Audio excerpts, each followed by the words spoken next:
મેઘરજ ખાતે પાણી પુરવઠાના અભાવે ખેડૂતોને ભારે મુશ્કેલી. અરવલ્લી જિલ્લાના મેઘરજ તાલુકાના સિસોદરા મેઘાઈ ગામે પાણી પુરવઠાના અભાવે ખેડૂતોને મુશ્કેલીનો સામનો કરવો પડ્યો છે. અરવલ્લી જિલ્લામાં છેલ્લા 3 દિવસથી સતત વરસાદ વળી રહ્યો છે, જેના કારણે અનેક જગ્યાએ ખેડૂતોના ખેતરોમાં પાણી ભરાઈ ગયા છે. ત્યારે આશ્રમ પાસેના મુખ્ય માર્ગ પર આરએનબી વિભાગ દ્વારા બનાવવામાં આવેલ ડામર રોડને નુકસાન થયું હતું. આ સમસ્યા હોવા છતાંય મેઘરજ તાલુકાના સિસોદર મેઘાઈ ગામે આશ્રમ પાસે આ રોડ બનાવવામાં આવ્યો નથી અને છેલ્લા કેટલાક સમયથી ખેડૂતોના ખેતરો અને મુખ્ય માર્ગ પર પાણી ભરાઈ જવાના કારણે મોટાભાગનો રોડ બરબાદ થઈ ગયો છે.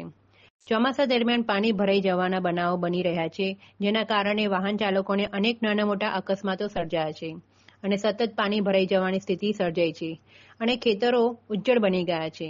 ખેડૂતોને આર્થિક સંકટનો સામનો કરવો પડ્યો છે. દરમિયાન આરએનબીના અધિકારીઓ સ્થળ પર આવીને તપાસ કરે તેવી ગ્રામજનોની માંગ છે. રિપોર્ટર જયપ્રકાશ જોશી, અરવલ્લી. જો સાહેબ, અમારે આ સિસોદરા ગામમાં જવા આવવા માટે રોડ બનાવ્યો છે પાકો. અમે એ રોડ આગળ ગંડાળું નાખવામાં આવ્યું નથી. રોડ બનતી વખતે પણ મેં રજૂઆત કરી, સાહેબ અહીં આટલું બધું ચોમાસામાં પાણી ભરાય છે. એ વખત ઓછો રોડ ઊંચો હતો, આ ઊંચો બનાવ્યો અને ગંડાળું નાખ્યું નથી.